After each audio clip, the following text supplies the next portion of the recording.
selon une enquête du syndicat UNEF, le coût de la vie étudiante a augmenté de 2,5% cette année, soit en moyenne 247 € de plus par an à la charge des élèves ou de leurs parents. En moyenne, 2 étudiants sur 10 abandonnent leurs études à cause de la précarité. À quelques semaines de la reprise, beaucoup craignent donc de ne pas tenir financièrement. Anne-Livia Tolinki. Depuis la fin de ses partiels en mai, Romane n'a pas pris de vacances pour payer son loyer, ses courses et sa licence de santé à la Sorbonne. Cette étudiante de 20 ans travaille comme serveuse et dépense le moins possible. J'achète jamais de viande, de poisson parce que c'est ce qui coûte le plus cher. Je vais jamais acheter des plats préparés parce qu'un plat préparé c'est 4 € minimum. 4 € sur chaque plat, c'est pas possible.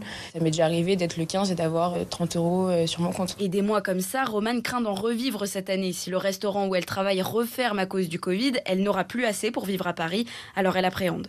J'attends, est-ce qu'il y aura un autre confinement? Est-ce que je vais pouvoir travailler? Il y a plein de questions qui me fait un peu paniquer dans le sens, qu'est-ce que je vais faire à la rentrée quoi. S'il y a un reconfinement, c'est sûr que je devrais lâcher mon appart et trouver une solution de secours. Pour Mélanie Luce, la présidente de l'Union des étudiants de France, cette rentrée sera encore plus dure que les précédentes. Selon son syndicat, les étudiants devront débourser en moyenne 20 € de plus tous les mois. Nos familles ont moins d'argent et en plus c'est plus dur de trouver un boulot. Donc c'est ce qui fait que c'est encore plus difficile. Le coût de la vie augmente, mais c'est encore plus dur à supporter que dans une période où on n'est pas en temps de Covid-19.